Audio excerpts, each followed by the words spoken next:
My name is Ellene. My business is New Age Naturopath, and you'll see my tagline everywhere is naturopath by trade, witch by nature. Essentially, naturopathy is the foundation of everything that I do, but my absolute passion in life is the energetics and the spiritual side of things.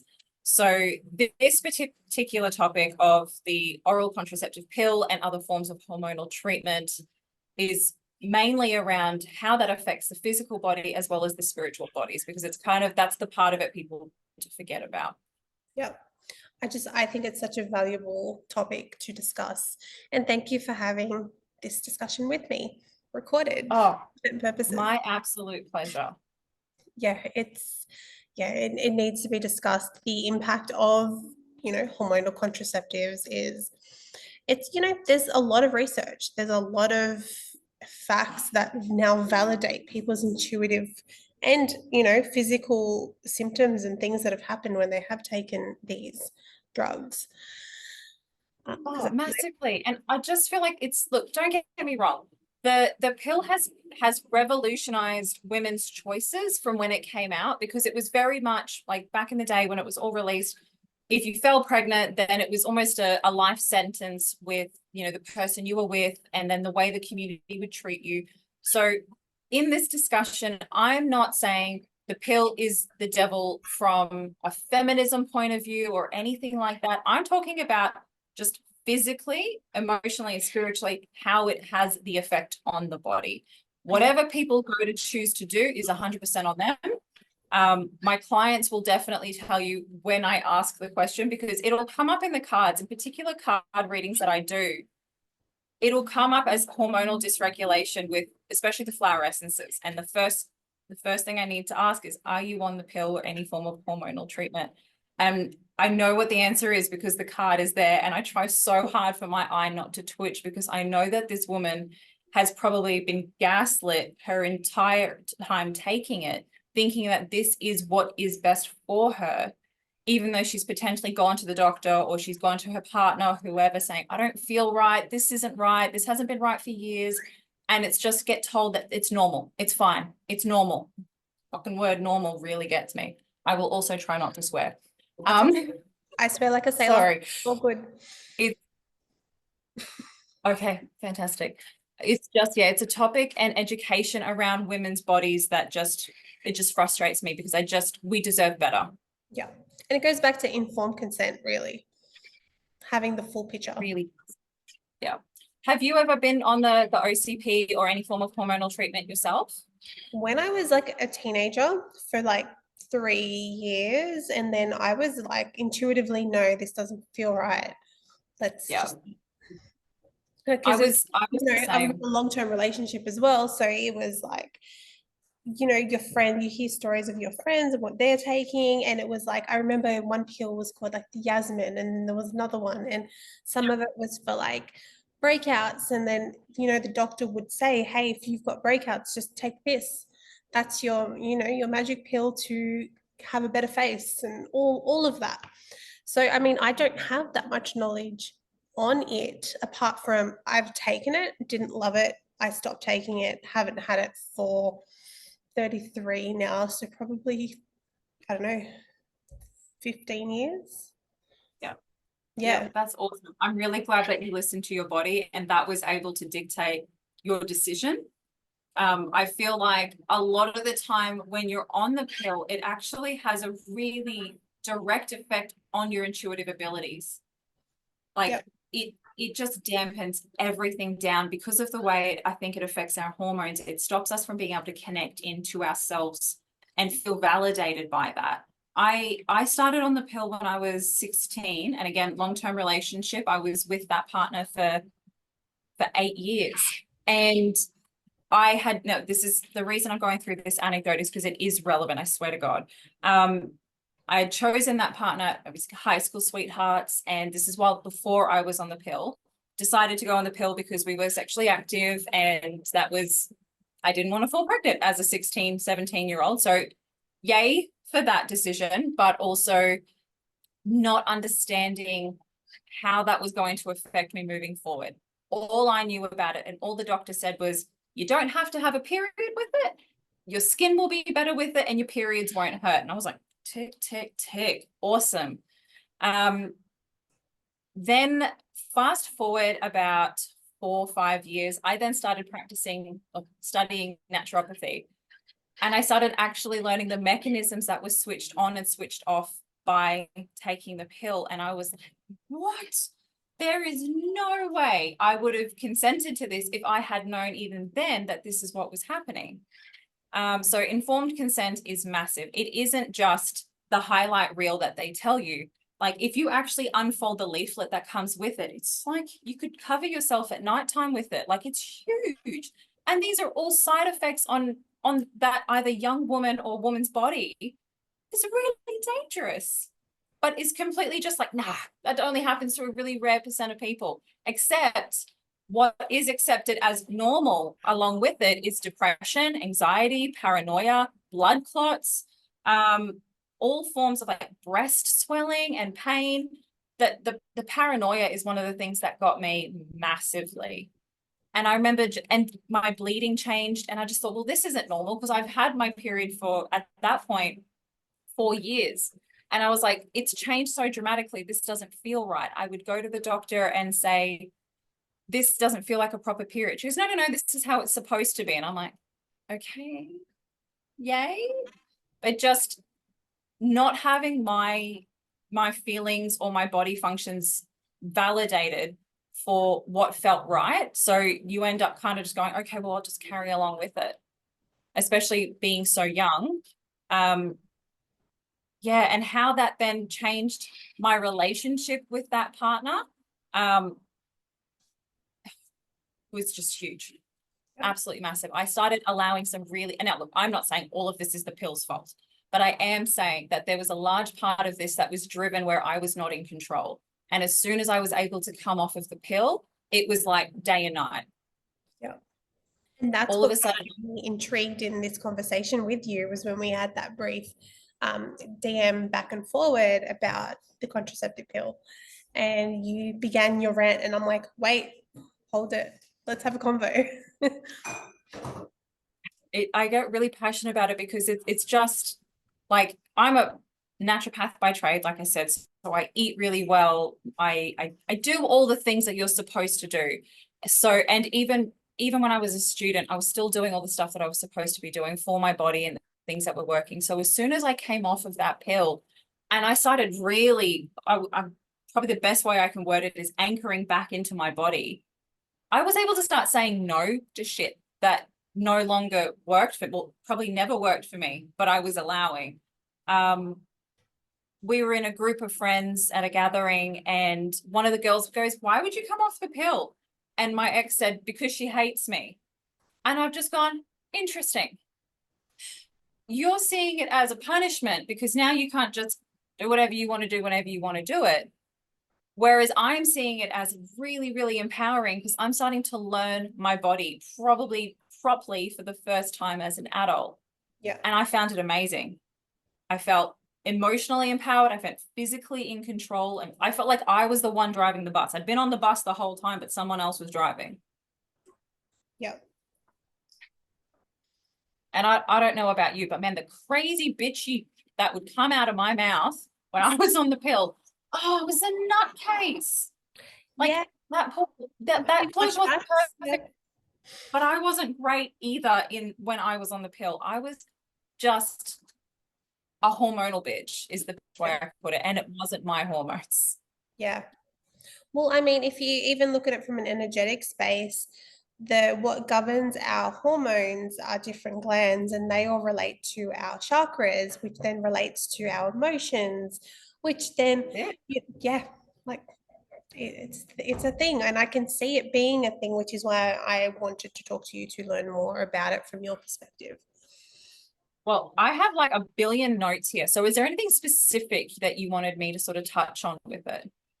No, I'd just love you to offload whatever it is that's on your chest that you feel like the world needs to know.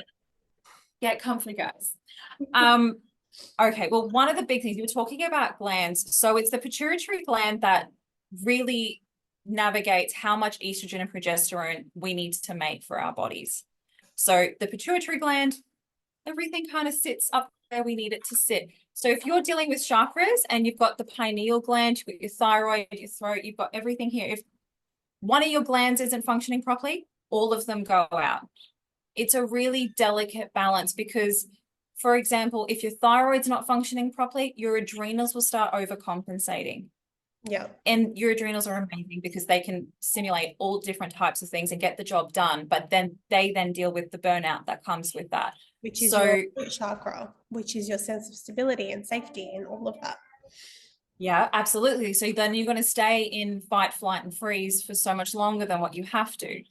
But your body is incredibly clever. It has a mechanism within it that can actually sense if you're taking the pill or some form of hormonal replacement therapy, it is able to detect in the blood how much estrogen, progesterone, estradiol, androgens, and everything else that's going on there. So if you're taking something synthetically, it's able to map that and go, hang on a second, we've got this coming in from somewhere. I can't regulate it myself. So I'm going to stop production so that this can take precedence because otherwise we're going to have too much. So I think that I love that. I think that's amazing. But what that does is shut down your production. So if you're not producing estrogen and progesterone in the right levels with the follicle stimulating hormone and the luteinizing hormone, then you're not ovulating. And if you're not ovulating, you're not menstruating. That little breakthrough bleed that everyone talks about, oh, I let myself have a period every 4 months. No, that's not how that works. That's not how that works at all. That is a break in the hormones that you're taking, and your body's kind of just had everything pent up and goes, oh, bleh. But that is not the same as your uterus lining thickening during the month and then going, the egg saying, hey, you didn't utilize me, so I'm going to self-destruct this month, and everything comes out during the menstrual phase. That's not the same thing at all. So some of the physical things that we can look at when you're on, look, I'm using the pill as like the big thing here because it's probably the most common one that we've had, I think, especially in the last few generations. There's a heap of other things now. Excuse the sirens if you hear them going through. You will always have the liver compromised when it comes to taking the OCP because it's an oral pill. The liver has to deal with everything. And yes, it can handle the burden to an extent, but the liver also deals with hormones. So you're also playing with its normal role as well. One of the things I think most people do not understand, like I think a lot of people know that there are risks of blood clots and cardiovascular stuff. Obviously, if it's playing with your hormones, it's going to dysregulate your hormones. So they're aware of that aspect to a degree, but they don't realize that it actually inhibits nutrient absorption as well. So even if you're on like the best diet, when you're on the pill, you're still going to have lower amounts of vitamin C, E, B12, B2, B6, I'm pretty sure. Yeah, magnesium, selenium, and zinc. Yeah. All of those nutrients are necessary for everyday function, but again, they will have a direct effect on your thyroid gland. And I can tell you now, there are far more people walking around, especially women, who are having thyroid dysregulation and not aware of it. Yep. I know like 5 people just at the drop of a hat that do have thyroid issues. Yeah. Yeah. And myself included. Like I'm not out of like health. Just because I'm a naturopath doesn't mean I don't have health stuff go on. But it's the more we know, the better we can do. It's all about informed consent. So that's only like a little bit of the stuff that goes on with the body. There's also the fact that it keeps, depending on the type of pill that you're on, because there's over 100 different types. Some of them are a cortisol, like a steroid-based pill. So you take this, it's still having the same sort of effects as the other ones, but at the same time, your body is in this constant state of what feels like chronic stress. So you're going to go through life, going through like every day, just feeling like you're just getting through. You're not going to have that feeling of thriving. And again, some people will take the pill forever and be like, I'm fine. I have no problems with it. That's awesome. I'm really, really glad for you. But I would also say there would probably be some things that you have just learnt to tolerate that you think is normal and or common, because synthetic hormones will do that to you. But I have mates who have been taking it for years and love it, whereas I look at it and go, won't touch it with a 10-foot pole these days. The mental emotional stuff really gets me because I feel like that's the stuff that really drives people going back to the doctor or their naturopath to start saying, I don't feel right. I do think that women actually gaslight themselves when it comes to physical pain. I think we're used to a higher tolerance of pain with our periods each month, that we kind of just go, unless we're dying, we don't really need to go to the doctor. Yeah. And also too, if we say we're in pain, usually the people around us are like, you're fine, that's normal. I had it worse last week or whatever it is. And they just kind of gaslight you into this whole, you'll be fine, shut up. So we tend to sort of ignore the physical symptoms.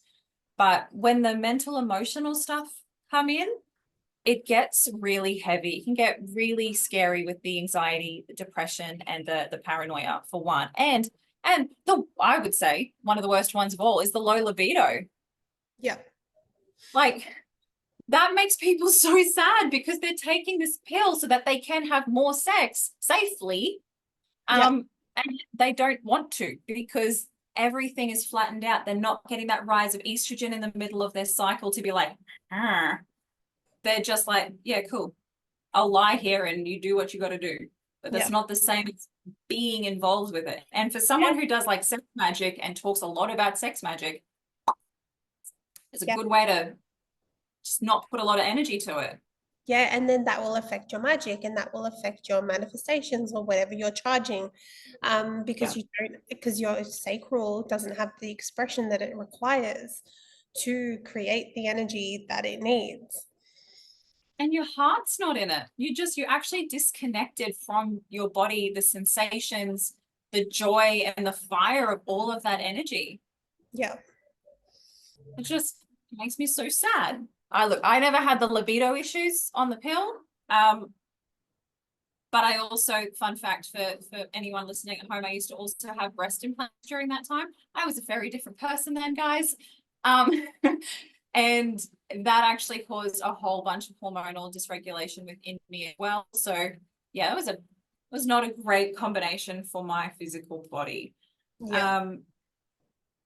But yeah, the paranoia, that inner critic that sort of counselors and therapists will talk about, that bitch gets loud.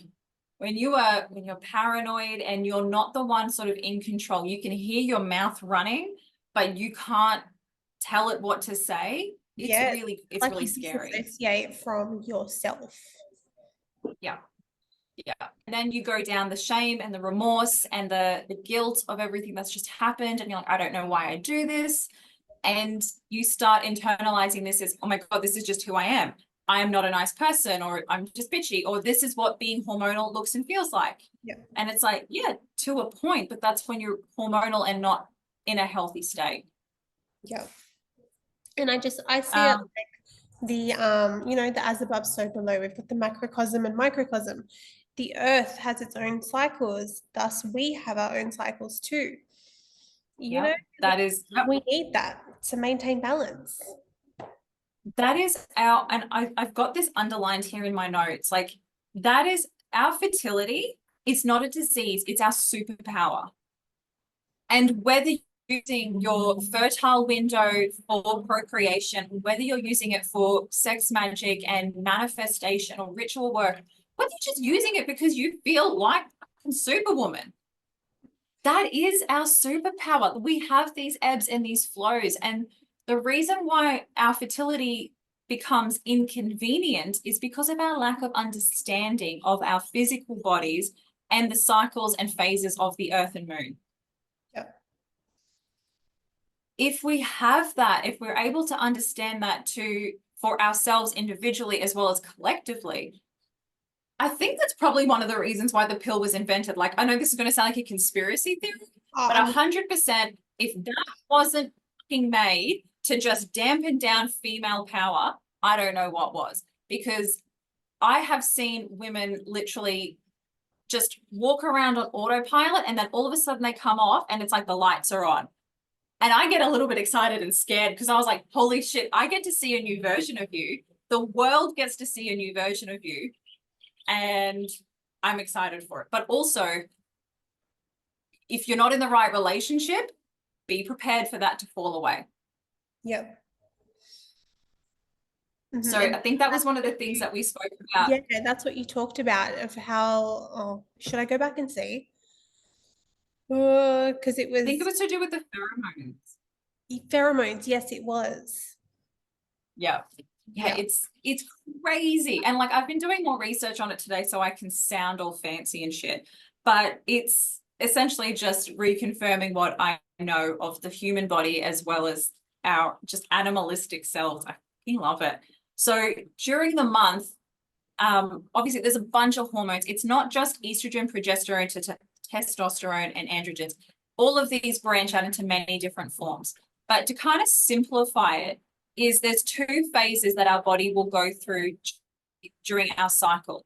There's the when everything goes up with estrogen, we will be really attracted to the masculine type energies. And I don't mean like your sweet mate down the pub. Like I'm talking about the strength, the chiseled sort of jaw. All of a sudden, shoulders are like a thing for you, and you're like, why am I noticing shoulders on men?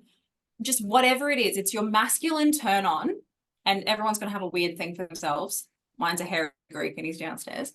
And you just like need it now. Ideally, that's kind of what should be happening. Not everyone with the hairy Greekies might get your own. But then at the other part of the month where you're not a crazy, horny woman, you're actually looking for much softer, more comforting features within your partner. Male, female, doesn't matter. It's the features and the energy that you did to. And that's because we're no longer in the let's make a baby kind of energy. We're in the I just want to rest and nest. I just need to relax. My body is on the down low now, and I can just be comfortable in that phase. However, when you're on the pills specifically, and again, different pills will have mimic different things, you actually become attracted to pheromones that are more similar to yours. Now, that's not always a bad thing, but you can imagine that when a lot of us start on the pill, we're stupid little teenagers. So we're not always going to be thinking what is for our best. We're not always going to be attracted to what is best for us. And a lot of the time, our first relationship can be a little bit of a lesson more than a lifetime thing. And we'll then sort of, it gets us into bad patterns with what we think we're attracted to. But you take those same women who live on a main road. Take those same women who were attracted to a specific person when they were on the pill, take them off the pill, and you do like a pheromone test, it's like night and day with who they're attracted to and what it is that they want to bring into a masculine perspective as their partner is really interesting. Yep. Hey, pheromones and how we are attracted to specific pheromones when we are on some sort of hormonal replacement therapy. I just kind of think like from a spiritual kind of point of view, it's like if you're attracting someone when you're on the pill who's got, similar hormones to you, or at least a similar scented of hormones, it means you're not, it's kind of like you're attracting the same wounding almost, right? Like, we see so frequently. yeah. And you're really wanting someone who complements you and challenges you in different ways, not someone who is going to keep you stuck on this loop. So from a relationship perspective, when someone has been on the pill for such a long time and there is also relationship issues during that time, I always kind of just pre-warn. It's not a definite, like you'll definitely break up, you'll be a different person, you won't like them anymore. If you're with the right person regardless, then nothing is going to change in that aspect. However, you will be internally slightly different and they will grow alongside you. Yeah.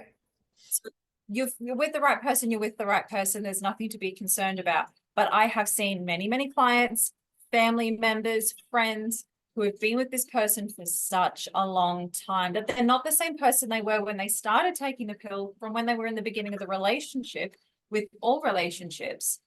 And yet they've kind of been stuck energetically, growth-wise in a box. Yep. And then they kind of free themselves by no longer taking the pill, allowing the hormones to start resyncing with their body, with the moon, which takes a while. And they start having these realizations. And one of the clients that I had, she had come off the pill. She was going through such a tumultuous time in her life. Bless her cotton socks. She was so mad with me because she was in her 50s and she was still on the pill because the doctor said, it'll keep you young. Honey, you're supposed to be menopausal. You're not supposed to be ovulating, menstruating, and not that the pill does that for you, but that was the mindset that she had. So I was kind of like playing Jenga with her, and we just kind of took the pill out. And my God, the rest of everything fell through, which sounds awful. Most people will go, however, little Scorpio in me is like, that's a tower moment, and that's a good thing. Yeah. Like, that is what we want, because if it's meant to crumble and burn, let it.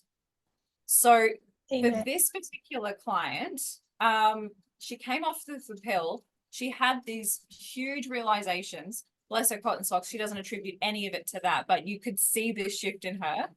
All of a sudden, she's starting to hear spirit in her sleep actually yell at her and wake her up, scream her name. And she was like, holy shit. I was like, yes, the things are happening.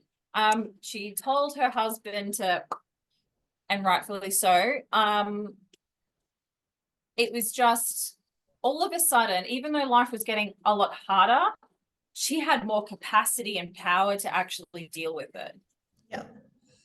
And that was the really cool thing about it. That's how I felt with myself when I came off of it. It was like, I'm actually more at peace coming off of it, like knowing who I was. Feeling who you are. Oh my God, really. And being okay with the ebbs and flows, not feeling like you have to be at this level of productivity all the time, knowing that your cycle actually means that you're going to have that downtime. You will feel that surge and that you will chill back out again. You're supposed to. And I don't think that our Western world accommodates that nearly enough.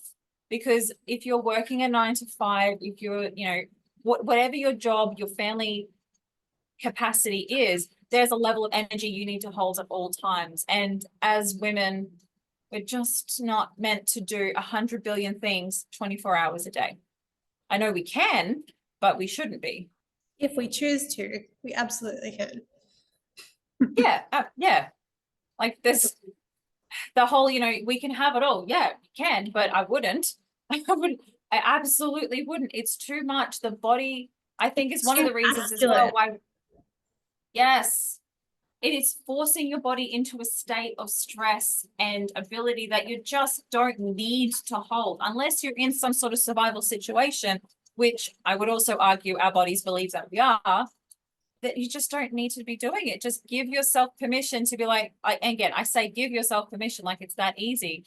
But when you've got a job that requires, like I've worked in retail, worked in hospitality, I've worked in childcare, and you've got to have a really high level. And I would be standing there like hemorrhaging and doing the whole, hi, welcome to the store. How you going? Yep.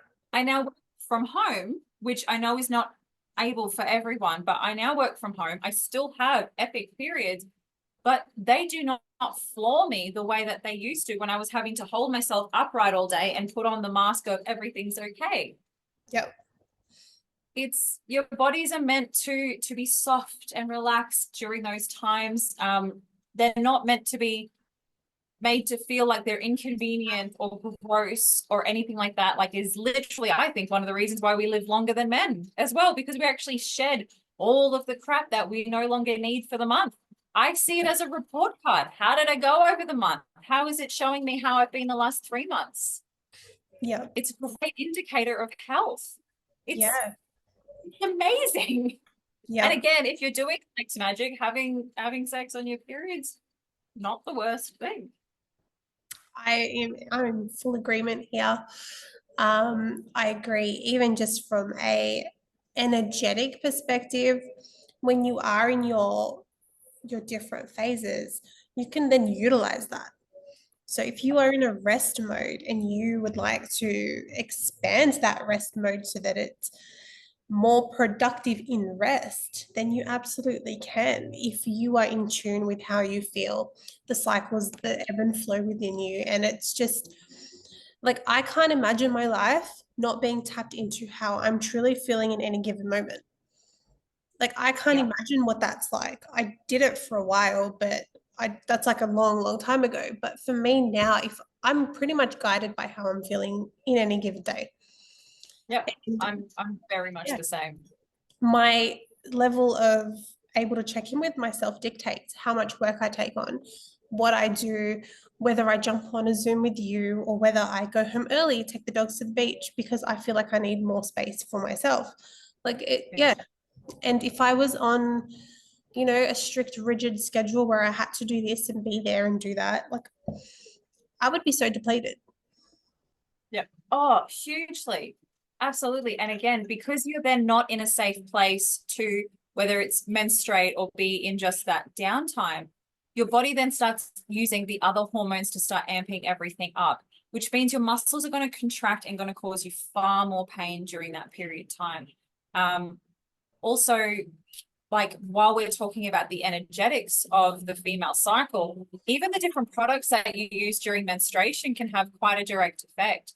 If you're using something like, a bleached white tampon that's supposed to, it, oh, I would say energetically, probably one of the worst ones to use because A, you're not letting things flow. And B, you're causing the muscles that sit in this beautiful V shape to have to contract to hold something in that upright shape. And your muscles will naturally contract around it that whole time. So if you're someone with period pain and you use tampon, try and use something that allows you to flow better. Whether you want to go into using a cup or you want to use period undies or a pad or something, just allow it to flow down. Yeah. And God, the amount of things you can do with your period blood, if that's your thing, is amazing as well. So But many. it's, yeah, and using your period, like I said, as a report card. I don't just mean by pain standards. Like that's a really big indicator. That will tell you what's going on hormonally, if there's sort of an estrogen excess, if there's clots, that also indicates it can be an iron deficiency. If you're a really, really heavy bleeder, it can sort of show again your iron status, whether it's too high or too low. They weirdly display the same. The length of your cycle, and also when you're syncing up with the moon, as I also find really, really interesting. I'm probably not too well versed on which one means what, but you'll find that just naturally you'll start syncing with the women around you if they are on a natural cycle, and you'll start syncing up with the moon cycles. I tend to be a new moon bleeder more often, Yep.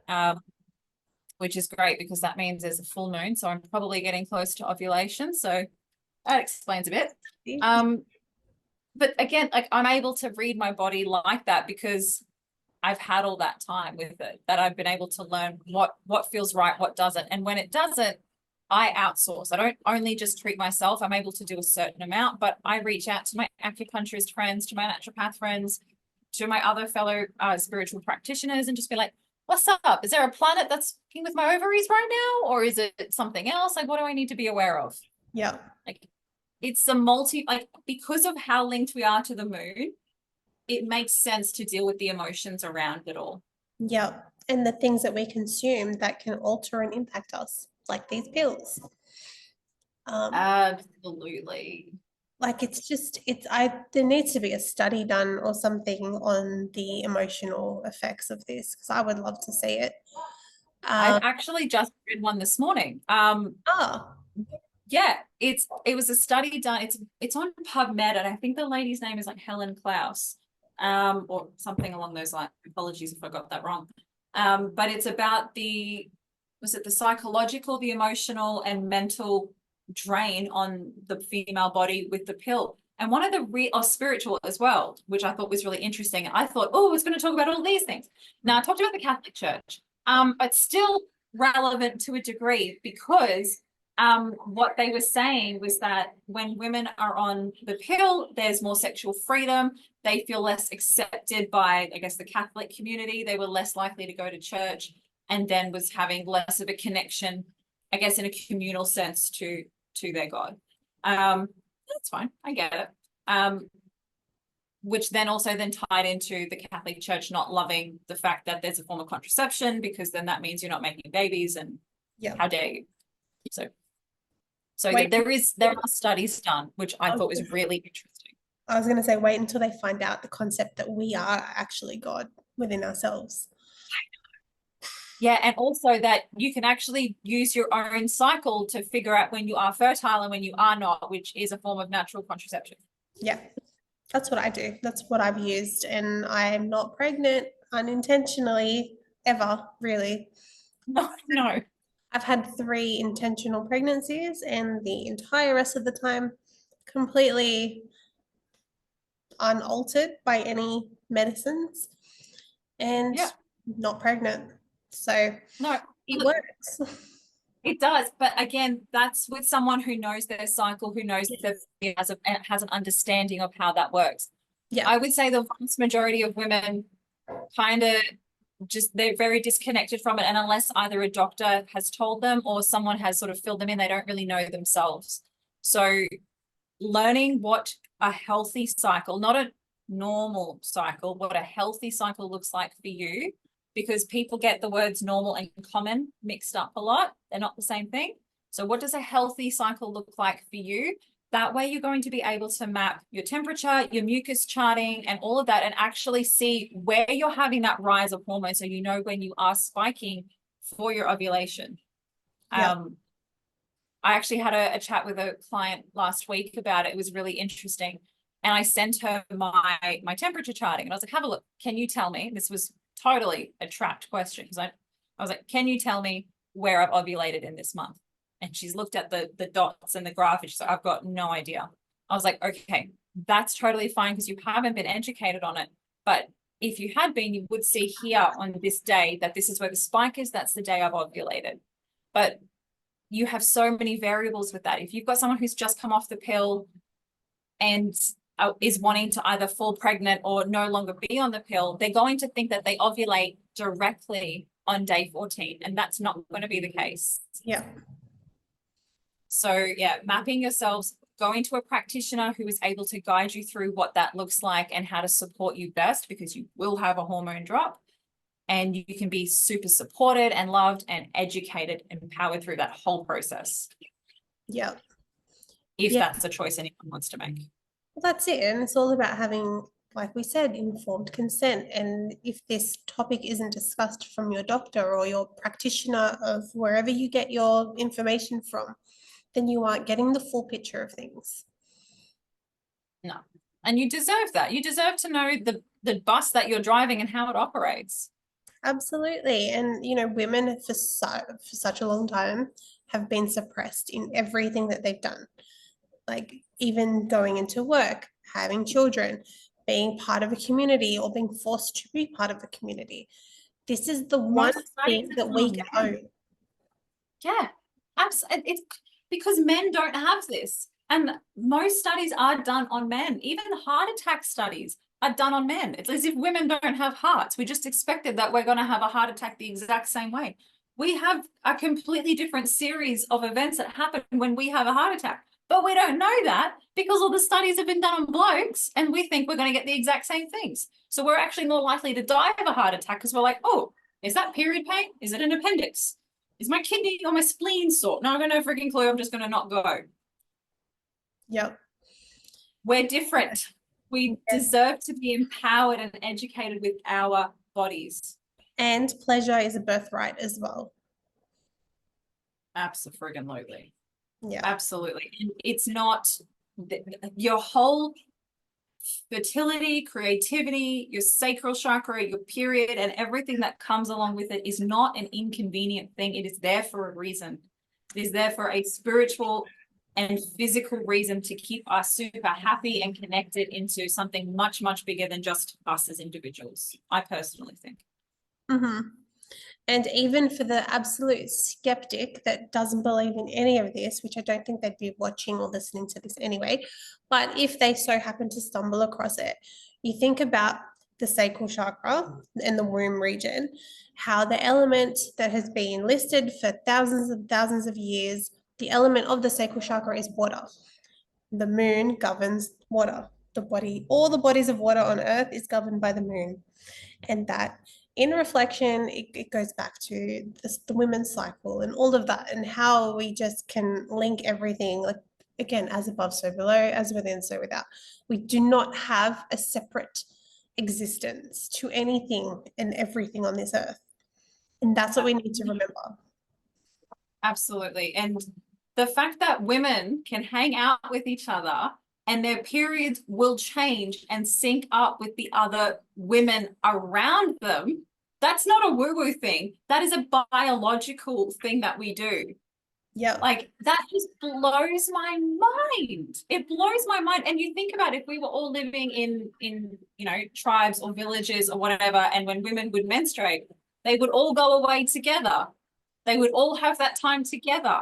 It wasn't like one bitch over here, one over there. It was just we were all together, just having that time, having that space, probably sitting as wide-legged as we possibly could and just groaning into it and Yeah. just connecting.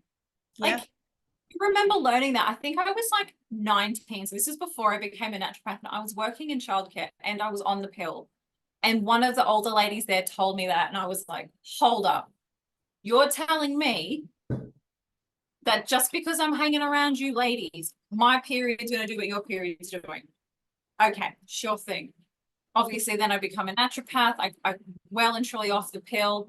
And for some reason, I seem to be like the sync master. Like everyone seems to sync up with me. I never sync up with anyone else. I think my uterus is like, I'll do my own thing.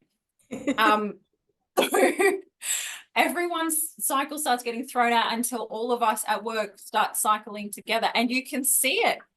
You can see the changes in everyone during the times of the month. And I'm like, oh, yep, cool. That's it. And there we go. The bass drops all together. We get it. It's the best. It's the best. Yeah. Everyone's handing out sanitary items. Who needs this? It's fun. We are more connected than we give ourselves credit for. We think we're so separate and different because we're humans versus animals. And our bodies have not evolved really that much in the space of history that we're looking at. Like, our sanitary products haven't evolved that much, let alone our physical bodies. Yep. So we're fine. We just take away some of the stigma around it, get back into your body, and just be a little bit wild about it all. Yeah, I agree. I think you've really hit some really important points. And I'm just so happy that we could discuss this. Well, more so. I'm so glad. There's not a lot of people I can rant about this with because they just look at me going, you're really fucking intense. You've got a lot of passion around this topic. Yeah, because we deserve better. And I'll just chat anyone's ear off when they want to talk about it. So thank you for giving me the opportunity to do it. I really appreciate it. Oh, it's my pleasure. Honestly, it's so much fun to just hear another person's perspective and experience and knowledge on it, especially because, like I said at the beginning, this is not my area of expertise, but I want to know more so that I can understand more, so that maybe it will help at least one person, which I'm sure it will. Absolutely. If anyone's listened to me for this long, then yeah, look, I'm always happy to have a chat about it. And when it comes up in a session, and I only bring it up if it comes up in a session, I'm not going to just be like, right, tell me about your periods, and it's only if it's relevant. There's specific flower essences and stuff that will come up, which will indicate what's going on. You know, even in the tarot, I can tell certain things. I'm like, okay, let's have a look at hormones. So it's really, really important. I think it's part of the holistic body that we need to discuss and be more a part of. It's not just the physical, it's not just the emotional and spiritual, it's everything all together. So thanks for letting me be a crazy naturopathy witch lady about it all. I really appreciate it. You are welcome anytime. I love it. Okay.